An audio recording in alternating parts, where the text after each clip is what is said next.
All right, I'll start now to respect everyone's time, but as people continue to come in. But hi, everyone. My name is Radiat Mirsha, and I'm an admissions officer at Dartmouth College.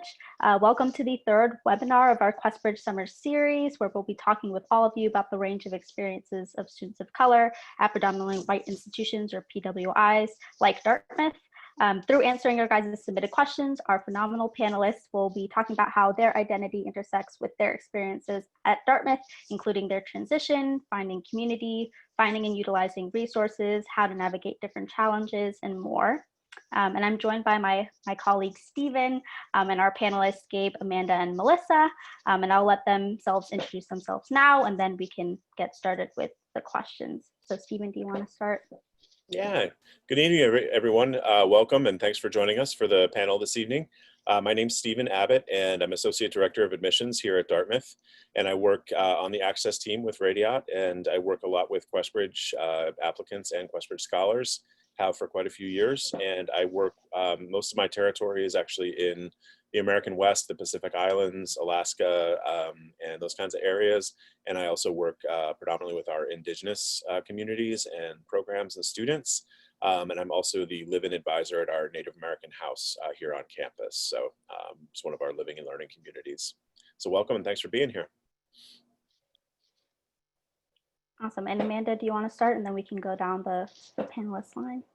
Sure. Hi, everybody. So my name is Amanda McIntyre. I'm a 22 or a rising junior. I'm studying sociology and African-American studies. I'm double majoring, and I'm minoring in public policy on campus. I do, I don't know, everything. But I will say being part of the admissions team is one of my favorites.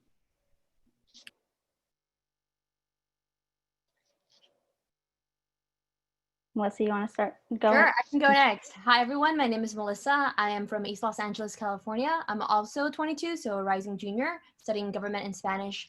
I go by she, her, hers, and some of my involvements at Dartmouth just include different social advocacy organizations, and I also do some work with the admissions office. Hi, everybody. My name is Gabe. I'm a 23, so rising sophomore now, just finished up my freshman year. I use the He series. I am from a bit like all over the place, but currently living in Myrtle Beach, South Carolina, which is like hurricane territory right now, but we're doing fine. And I also do a lot of stuff on campus. I do a lot with the Indigenous community at Dartmouth, but also I work with the admissions team, and it's one of my favorites as well. Awesome. Thank you, guys. Now we can get into the questions that you guys submitted to us, and afterwards we can do a live Q&A using the Q&A box at the bottom of your screen. But the first question I have here is, what kind of support systems and resources have you three found as students of color at Dartmouth? Yeah, I can go first here. I think something that's been a tremendous support system for me is FISEP, which is short for the First Year Student Enrichment Program. And this is specifically for first generation low income students. It just so happens that many students of color also share those identities.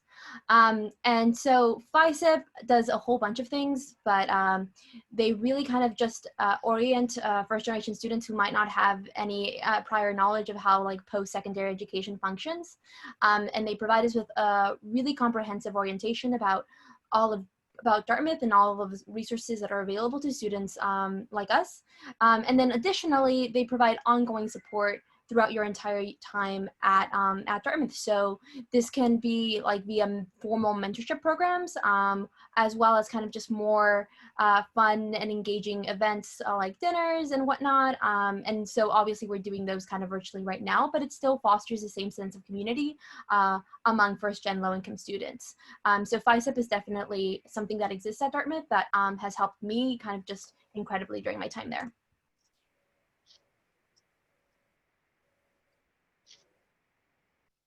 I can jump in too. So for me, a lot of my friends did FISEP, but I actually did the Indigenous Pre-Orientation Program, which a lot of Indigenous students also share that first generation low income identity, including myself. So I was able to participate in a lot of different events that sort of eased my transition while also letting me meet a lot of people who come from so many different cultures, but also we have so much in common. And I think just meeting people who had that same sort of guiding line of like their family and their traditions and their different cultures was a really nice way for me to just be a lot more open with myself, I guess, on campus and not be so intimidated by Dartmouth and its reputation. And so it ended up being that the friends I made during those days in pre-orientation actually are some of my best friends now. We've kept in contact, I think, through quarantine and all of that. And that's probably my strongest support system, just because, I mean, when you know that you're like suffering with your friends, even when there's like an exam or something, it's just so much easier. And so it's actually been phenomenal, and definitely made my Dartmouth experience kind of awesome. I just want to echo one quick thing. I definitely think there are a lot more informal support systems. So like Gabe was talking about, like struggling with your friends is something that helps you get through Dartmouth, and something that helps you cope through something very stressful like an exam or something, or whatever it is that Dartmouth throws at us, which oftentimes a lot. But I will say that students of color stick together regardless of if you're really close friends. Like I can see a student of color on campus and just wave at them regardless if I know them or not. So I think it, like, to some degree you have your close friends, but you also have students of color on campus who you can relate to. Or like if you're one of two students of color in a class, like that's just somebody who you naturally would gravitate to. And I would say that becomes a support system in itself. Great, thank you guys very much. Following up on that similar kind of thread, are there a diversity center or centers on campus, or diversity resources in particular that you guys rely on? Well, there are definitely affinity spaces at Dartmouth that cater to specific identities. I'm particularly familiar with two of those spaces, one of which is called La Casa, or I guess the house in English, and the other one being the Lalax house, which both of these are basically residential houses that really kind of foster a strong sense of Latinx community and identity. I just happen to spend more time in La Casa, but it's one of those spaces where I can always go and kind of just feel welcomed. The rule in La Casa is that anyone who goes there has to speak and communicate in Spanish. So we definitely have a lot of individuals who aren't Latinx but can kind of still communicate and speak the language, who definitely also frequent and just like to spend time there. It's a good space to kind of just go and be surrounded by other individuals and not have to that kind of share that same identity, and not have to worry about not being accepted or not feeling out of place. It's kind of just a really nice and it's a nice and safe space. It's how I like to identify it. And then additionally, another plus side of just kind of having La Casa at Dartmouth is that there's so much good food that's constantly being made and cooked there. So whenever I'm missing like a homemade meal and then something that's particularly like a Latinx cuisine, I make sure to go to La Casa because they have some delicious meals.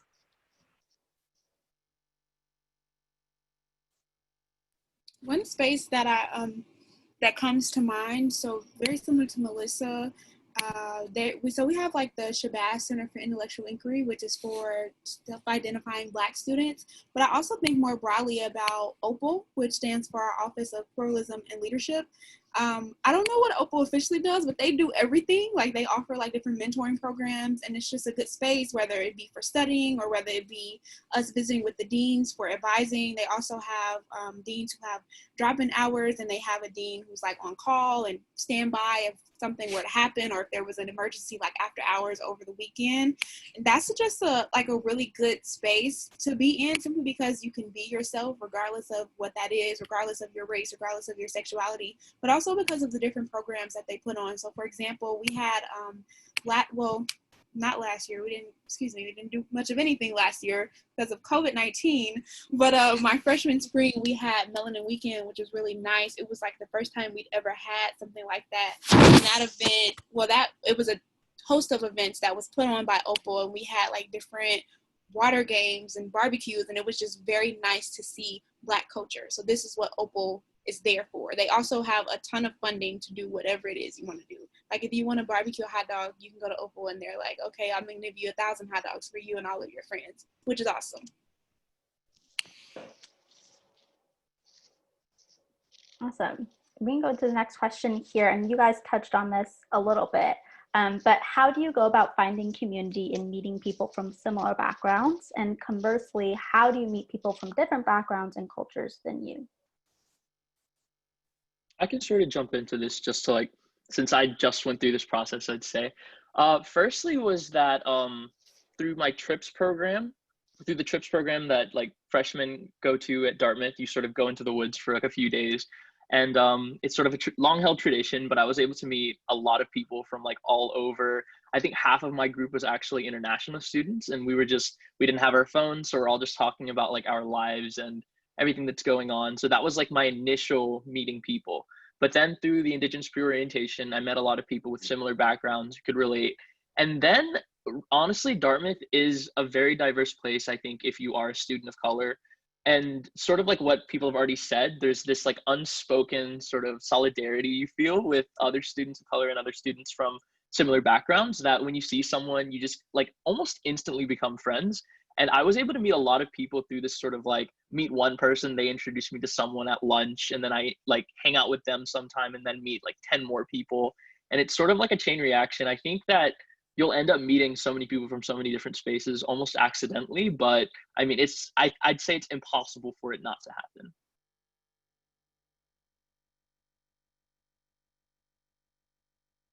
Yeah, and I guess the only thing I'd add there is, as far as, meeting people from different backgrounds and cultures than you, I mean, we're also, Dartmouth is predominantly white. So I know for me, definitely hailing from a homogenous community, um, I didn't really have much contact, kind of just interacting with students who didn't share my identity. So just going to Dartmouth alone and kind of being immersed in a really diverse place by my standards, at least, just meant that like I was in constant interaction and in communication with other folks. So just kind of by like living on campus and then going to your courses, you will come across so many people with all kinds of like cultures and traditions, and it's actually quite a special and distinct thing to Dartmouth.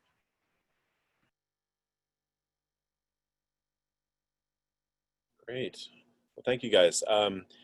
One of the questions that came in earlier too was just talking a little bit about a question about what sort of resources are available for the LGBTQ community, whether that's specifically queer resources for students of color or just kind of in general, the resources there that students can take advantage of.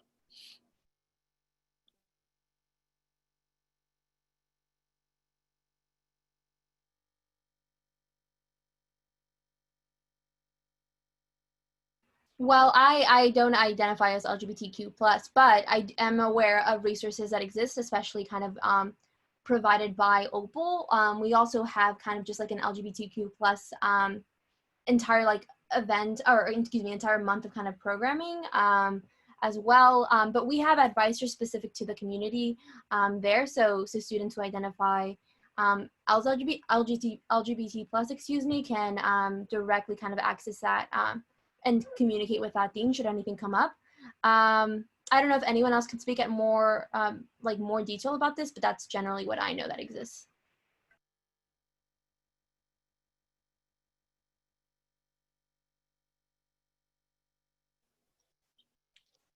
I can hop on. And before the next question, there's also, I believe, housing for LGBTQ students, the Triangle House, and that's for students of any grade. But yeah, so the next question here is, can you tell us about a mentor, and that could be faculty, staff, or a student, another student, that's impacted your time at Dartmouth and has supported you in your time at Dartmouth?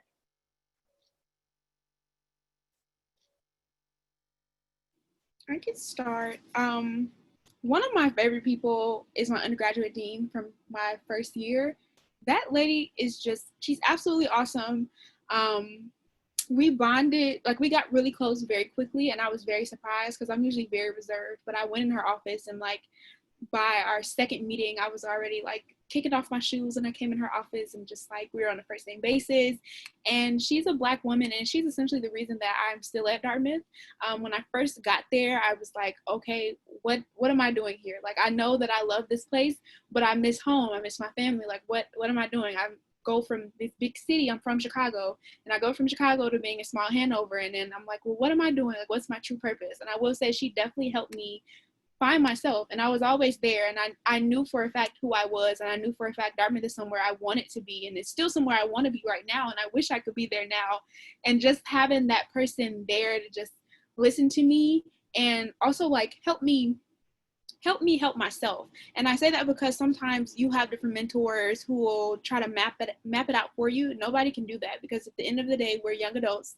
We have to figure it out for ourselves. And she definitely gave me that space to do so. And I definitely appreciate her for that, because it's impacted how I interact with my friends. It's impacted how I interact with my mentees, because now I'm a mentor for first generation low income students. So having that background, I'm getting chills thinking about her, and like I have to go shoot her an email now, because that is the connection that I felt with her. And here I am about to be a junior, still thinking about these meetings that I had 2 years ago. Like, that lady is truly awesome. So one of the mentors I've had at Dartmouth that like I think was a really great experience and sort of by chance was the professor for my first year seminar, Professor Alexander Chi. He's actually like an amazing writer.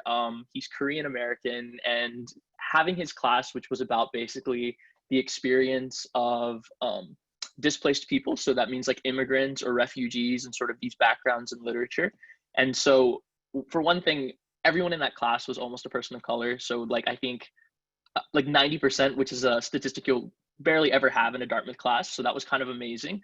But then even outside of class, he was so willing to like meet with me, to like work on my stuff individually, even like meet in a coffee shop and just like talk about my essay. And then I honestly end up asking him for like book recommendations every now and then. And he's the one that's like, that immediately I go to when I need a recommendation letter.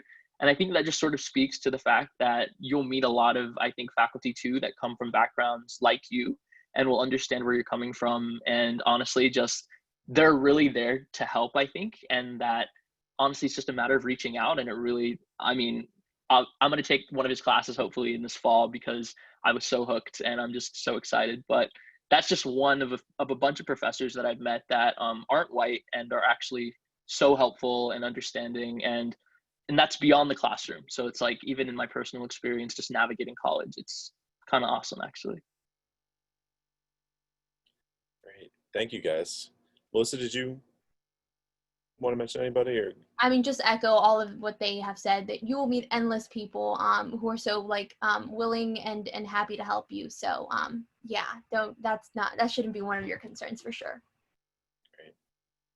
So might kind of smush parts of two questions together here, but just kind of general question about residential life. So we've had questions about Greek opportunities specifically for students of color and or sort of the residential models. I know some of you guys mentioned the living learning communities, and I don't want to speak to either or both of those.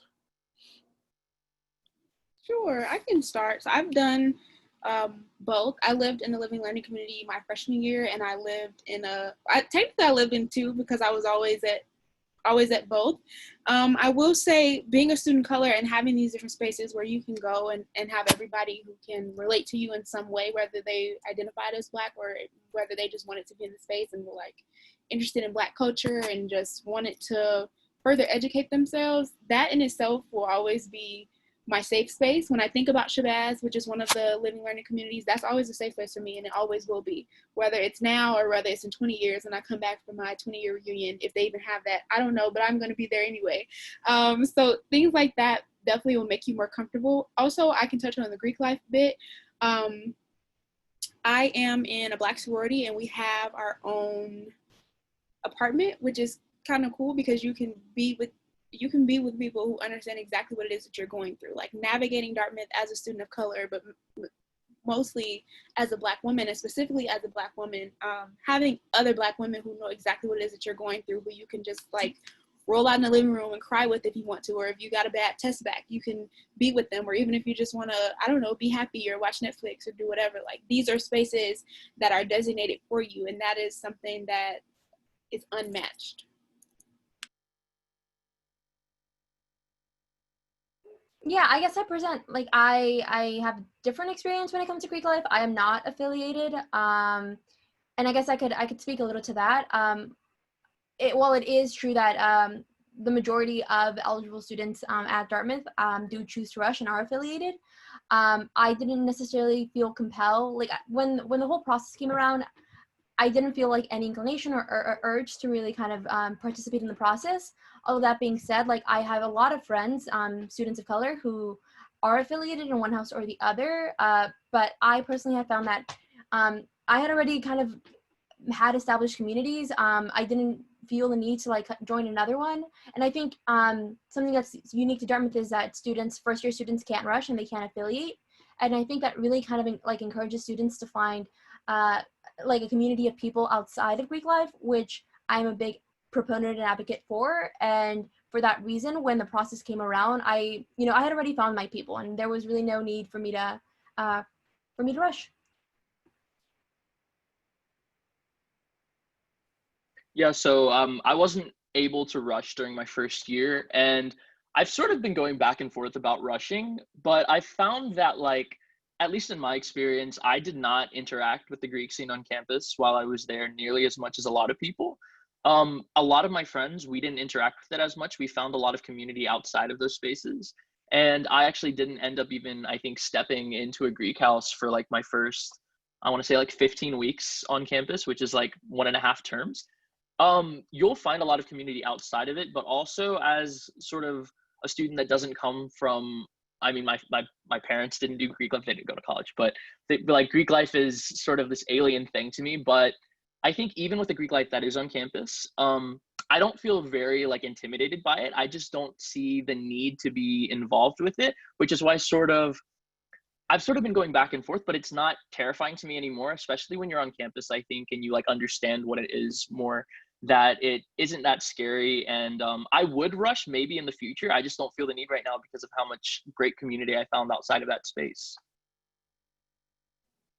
Awesome. Thank you, guys. And I would just also let our the folks joining us to know that, just to reemphasize that Dartmouth does have a policy that students can't get involved with Greek life until their sophomore year. So you do have that first full year to really explore and, make a decision whether this is something you want to be involved with. And I think working with students, it's always interesting to see how many people change their minds. Some people come in very gung-ho about it and then just, as you've heard, are kind of like, meh, I found my community elsewhere and that's cool. And other people who thought they would never do it, who just meet people and suddenly find a home. So what I think is a little bit unique with the Dartmouth experience is it's such a tight community to begin with that it's just sort of one thing that people do, and people cross in so many different communities and so many different environments that it's not sort of an exclusionary system the way it is in some other institutions. So great. Thank you, guys.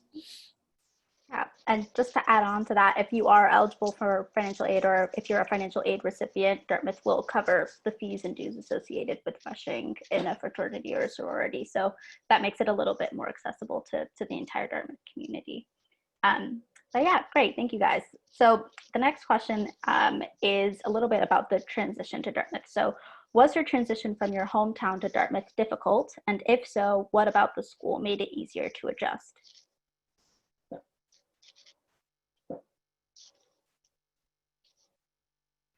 Yeah, I can speak to this. So I would definitely classify my transition as challenging and a bit rocky. I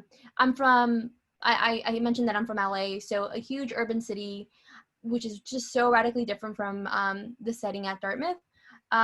Additionally, kind of just the people that I found myself around also just didn't look like my neighbors or like my family members, so that was kind of also disorienting. And then I also think that I face some unique challenges as well regarding kind of just like academics and like self-worth, and there was kind of just a lot of like personal feelings of insecurity that I experienced that I definitely didn't anticipate. So that kind of all made for I would say a pretty difficult kind of adjustment. All that being said, I really was able to get through that and kind of navigate my way around that via the help of like other like students of color at Dartmouth, who many of them were experiencing some of the same things. And even for those who weren't, like just to kind of be able to kind of share how I was feeling, then have those individuals understand some of those feelings. And then even if they couldn't, like simply like sympathize and empathize with me, that alone just really helped me and kind of like really facilitated my transition towards the end.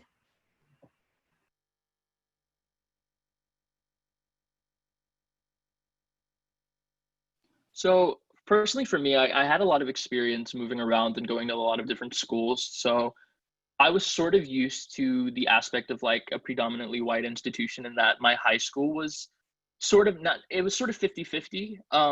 And so Dartmouth's demographics themselves, I don't think were that crazy to me.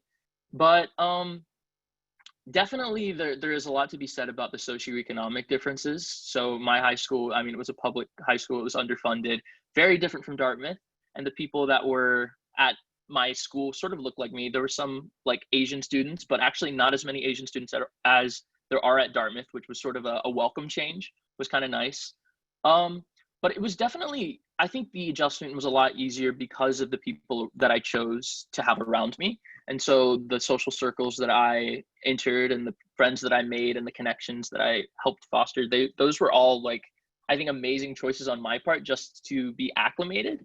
Because I think we all said earlier, it's sort of nicer to give yourself that sort of comfort and bring stuff that you're sort of familiar with, and having that surround you really helps ease that transition. So like talking it out with people that are like, man, yeah, Dartmouth is different. That's really helpful. I would say that my transition would have been very different and a lot harder if I hadn't made the friends that I did.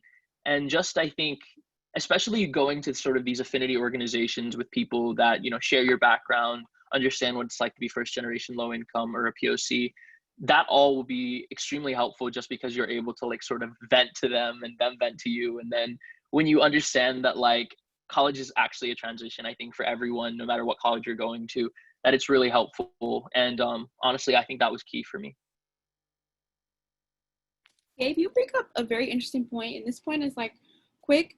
I think what happened to me when I was transitioning to Dartmouth, I didn't allow myself to realize how difficult it was, and allow myself to realize how much of a shift it was, and I didn't give myself the space that I needed to come to terms with the fact that I was in a new place by myself long term.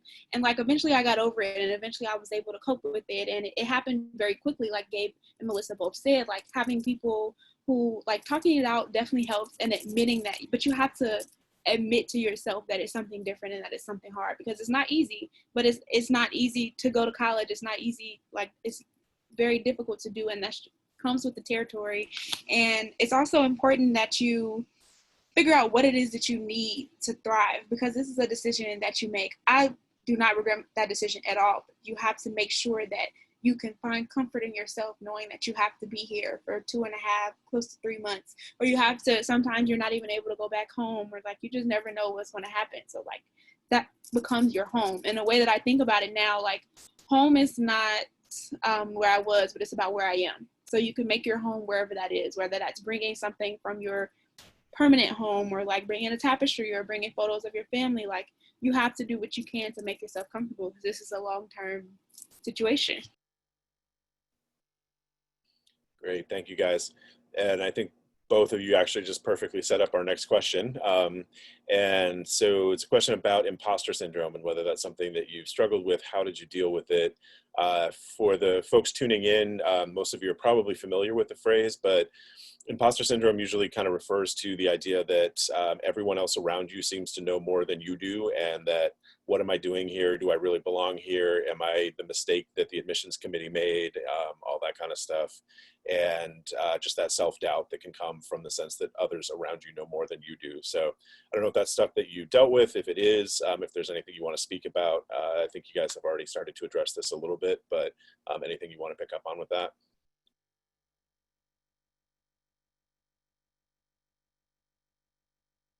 I can start.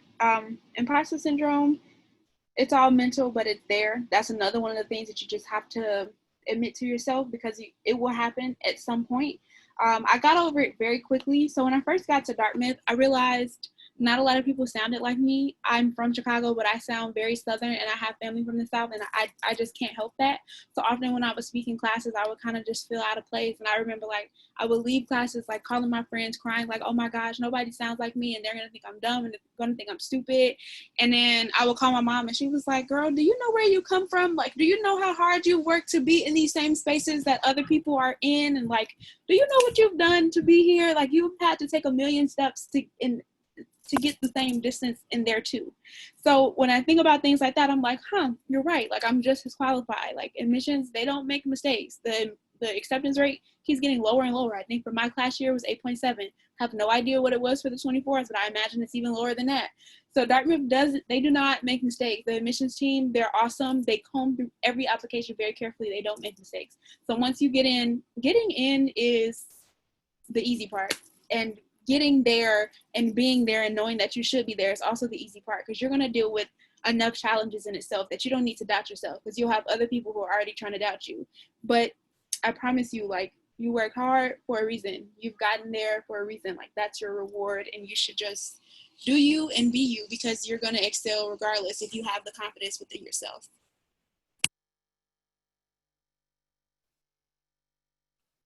I guess I'll go, and probably Melissa wants to say something too, because I think this is something that I think every Dartmouth student will experience. And I think it comes from the fact that we feel this overwhelming desire to like project ourselves as like, yeah, we're totally fine. Like there's nothing going on.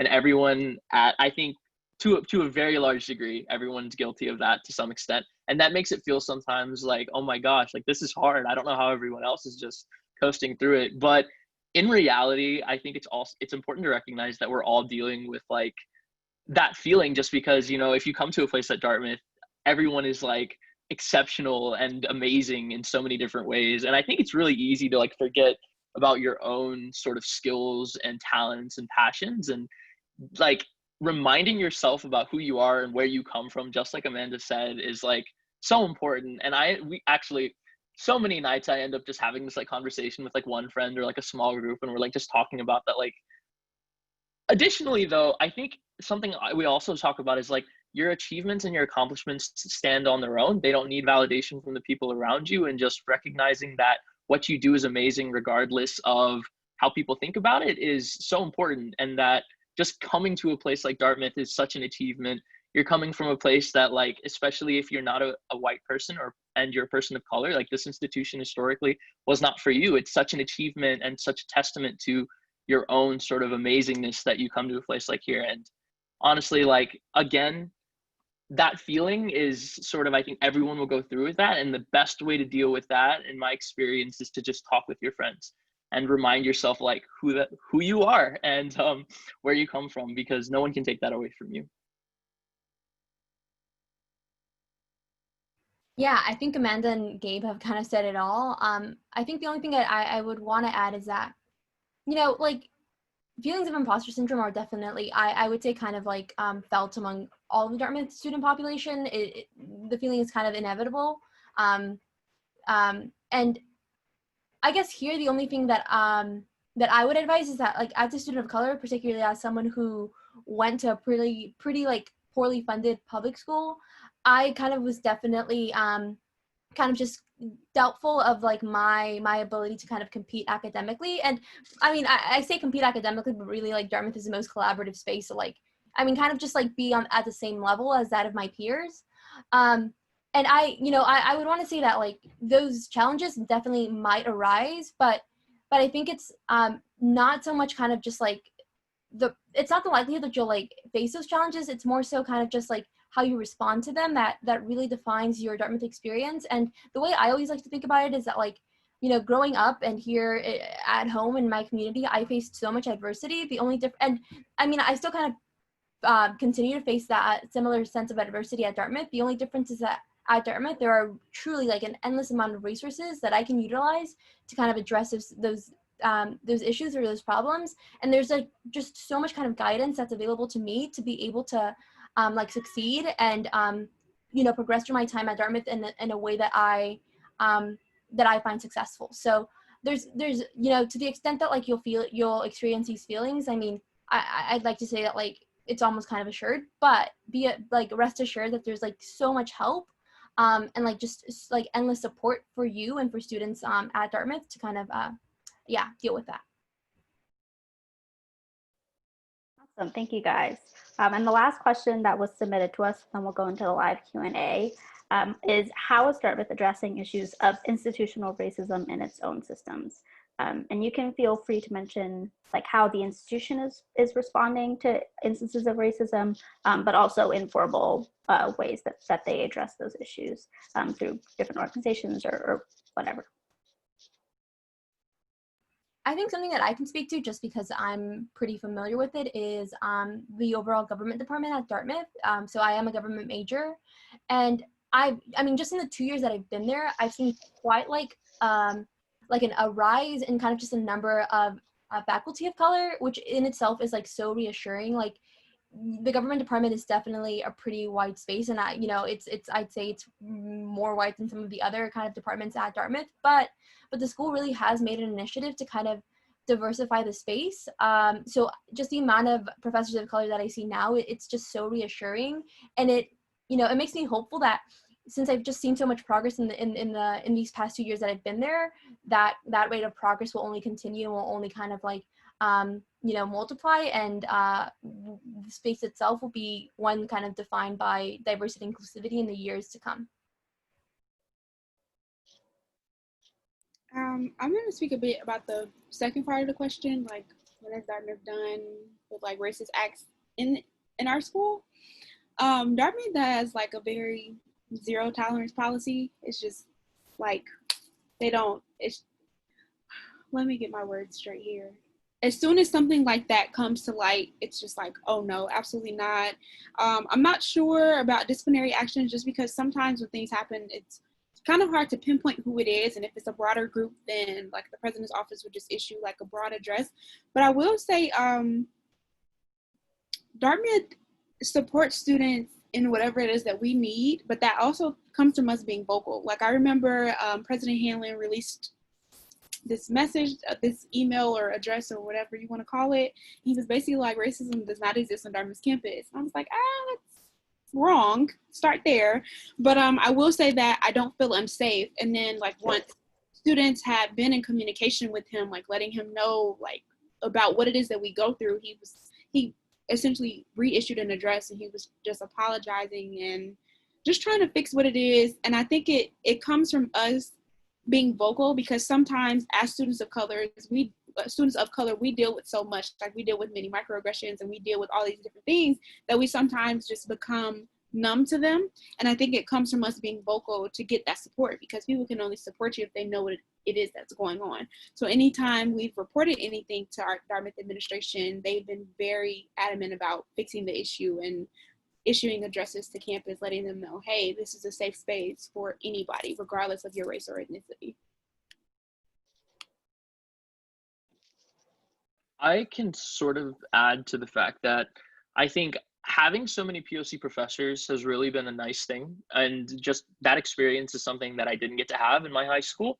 And so immediately in my first term, I mean, I had Professor Gordon Henry, who's this incredible Anishinaabe author and poet, teaching a class of 8 people, like 8 students in the class, including me. And I'm like a freshman. It's one of my first classes at Dartmouth. Was just sort of crazy to think about.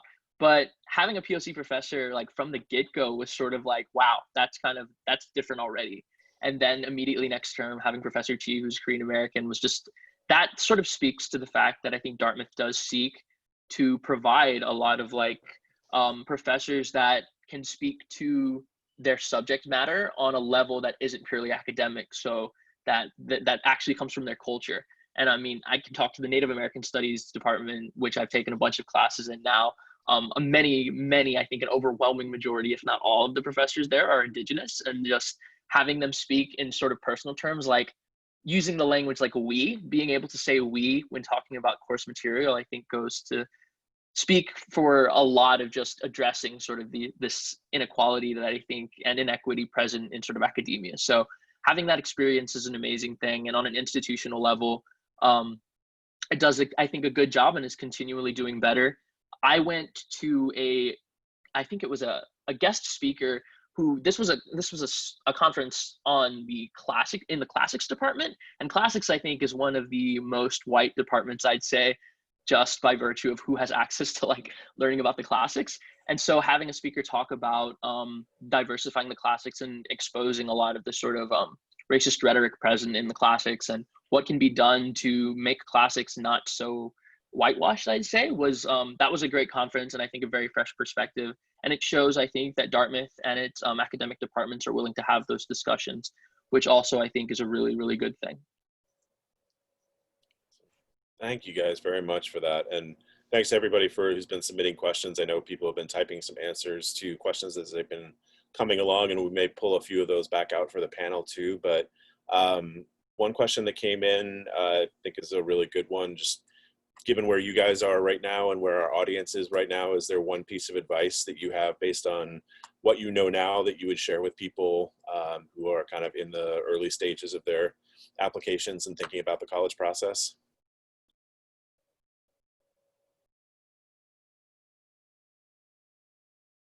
You mean in thinking about the college application process in general, or is it related to Dartmouth? Either or, I think. Okay. I would say a word of advice. If it's meant to be, it'll be. So I've been interacting with a lot of prospective students who are asking me like how to get into Dartmouth, and admissions, like being admitted into any institution is an art, not a science. So there's no particular GPA combination. There's no particular test score, and not, to my knowledge, test scores are test optional for this next school year. But I'm going to mind the business that pays me, and that is not something that I have to think about, thank God. I will say though, Dartmouth is for everybody, but it's for everybody who wants to be part of everybody, if that makes sense. So what I mean is, like, if Dartmouth is meant for you, it'll be meant for you. And regardless of where you end up, like, you're going to be very successful. But of course, I love Dartmouth, so I'm very biased. Like, apply here, come here. It's an awesome place. But don't be discouraged if you find somewhere else that is for you, because Dartmouth is not for everybody. I love Dartmouth. I don't regret my decision at all, but not everybody has that same sentiment, and that's okay. So be very knowledgeable in doing your research, be knowledgeable in anything that any program or any institution is offering over the summer. Like, just go out there and learn more about every school. Of course, Dartmouth, go Big Green, always, but that may not be for you, and that's okay too.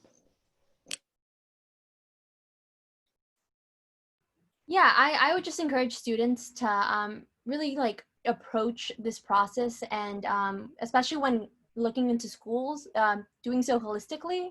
I think it's really kind of important to consider all aspects of college life, because at the end of the day, you're not just going to this, well, yeah, I mean, college is much more than school, so academics will definitely be a big part of it, but at the same time, so will the social scene, so will the environment. So there's kind of just like all of these different considerations that, you know, I think as when I was applying to college, I might not have like looked at these kind of as critically as I wish I would have. So now as kind of my words of wisdom, I would just encourage students to really see if all of the, you know, collectively, if a school is good for you, because like I said, you're going to be experiencing all parts of the school. So just think if like that's a good fit for you.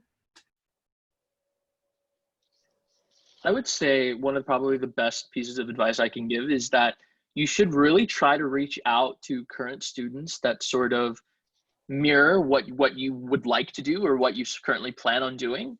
I think that hearing from current students is probably what really cemented my decision to go to Dartmouth. I spoke to a lot of current students when I was thinking about applying, because I was starting to get really into the school, and I was like, all right, I want to make sure that like what I'm reading about it and learning about it is true. So let me talk to some students. And Dartmouth students in general are, I mean, I think you'll meet a lot of people that sort of change their minds about different things because they like encountered so many different things as soon as they came on campus. But it's really important, I think, to reach out to just students and hear about what they have to say.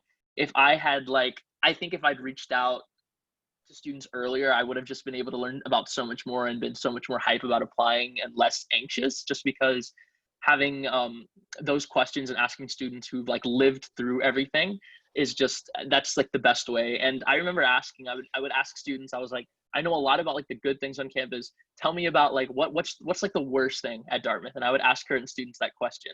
And like a lot of times they would talk about the worst thing, but it was always in a way that like showed again how much they do love the school, and because they love it, they're critical. And so having that sort of really cemented my decision. But if you think Dartmouth might be for you or college might be for you, you should talk to as many current students as possible, most especially the ones that maybe come from your background. That's probably the best way to just guide you through the process, and having someone you can relate to that sort of lived through that already is invaluable. Awesome. Thank you, guys. And we're running out of time. We just hit the 45 mark, but I just have one more question I want to make sure we answer very quickly. And someone did ask about financial aid for low-income students, and I know Amanda answered that, but I'd love for all three of you to talk a little bit about how financial aid has made Dartmouth accessible to you, maybe just beyond the traditional tuition and room and board, like how it's given you access to the full Dartmouth experience. Yeah, I can definitely speak to this. So financial aid at Dartmouth is so generous, and it goes beyond kind of just not having to worry about tuition and room and board, although that alone is obviously just so significant and valuable. But I've been able to kind of just do so much during my time at Dartmouth that I would have never dreamed of doing had I gone to another institution, or that I simply can't do because of like the lack of like my financial means. But I mean, I've been able to kind of like I've been able to learn how to ski because like, you know, skiing equipment and like free lessons are like completely subsidized by the college, and we have like our own skiway, so like there's like direct access to that, and like there's a direct shuttle, so like literally there's like no expense that I incur in being able to do this kind of sport. I was able to go backpacking for the first time all the way out in Texas with a group of incredible women, and I didn't have to worry about all of the equipment that I needed, like the like hiking gear, the hiking frame, everything that I needed was provided by the school. I'm just trying to think. There's honestly like so many things that I could list that I would not have dreamed of doing otherwise. And I've been pretty fortunate to kind of benefit from all of the resources there because Dartmouth makes it so financially accessible. I was just going to add something. So Melissa definitely had a point. I was thinking about also like the PE courses that we have and how that's also subsidized. So skiing is one of them. Swimming is another. I'm afraid of water. I have to take the swim test to graduate. So that's another story for another day. We'll cross that bridge when we get there. But it's having access to things like that for free or close to free that Dartmouth has given me access to. Also, like, I'm part of COSO, which stands for Council of Student Organizations. And essentially what we do is we like read different budget proposals for student organizations, and we give out funding to do like really cool things, whether it's a movie night or whether you want to go skiing with your particular organization, or if you want to, I don't know, go to New York or go to Boston, which are relatively close to where Dartmouth is. There are these endless opportunities that you may not have necessarily had the opportunity to. Like, I know, for example, one of the organizations that I'm in, and they did this the year right before I got there, they got Dartmouth to pay for them to go to like Miami, and they did like all of these tours of all these educational museums, and all they had to do was show up to the plane. Like, you get these opportunities to do these different things that you may not have the access to or the means to do, like, at home.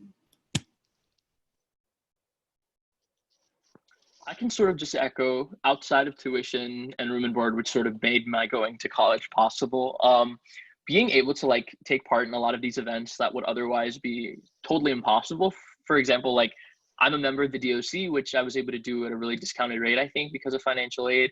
And because of that, I was able to rent like ice skates sometimes. And I like started to learn ice skating on Ockham Pond, which is pretty close to my dorm, just to like the north side of campus. And sort of more events like that, taking part in Dartmouth's outing club, the DOC, and just being able to go outdoors and like go kayaking or canoeing and fishing, and take part in like the archery team that's on campus. Those were all really fun experiences that I was able to do at almost no cost just because of Dartmouth's financial aid. And I ended up meeting a lot of like not only students in my class, but also upperclassmen through that. And having those connections was just really awesome to learn more about the school and be able to navigate it better. And that's all possible because of Dartmouth financial aid. Awesome. Thank you guys for answering that question. Now we're at 7:50, so I want to respect everyone's time. I also want to let you guys know we have 2 more webinars in the Questbridge Summer Series, an admissions and financial aid panel in English on August 10th, and then one on Spanish on August 12th.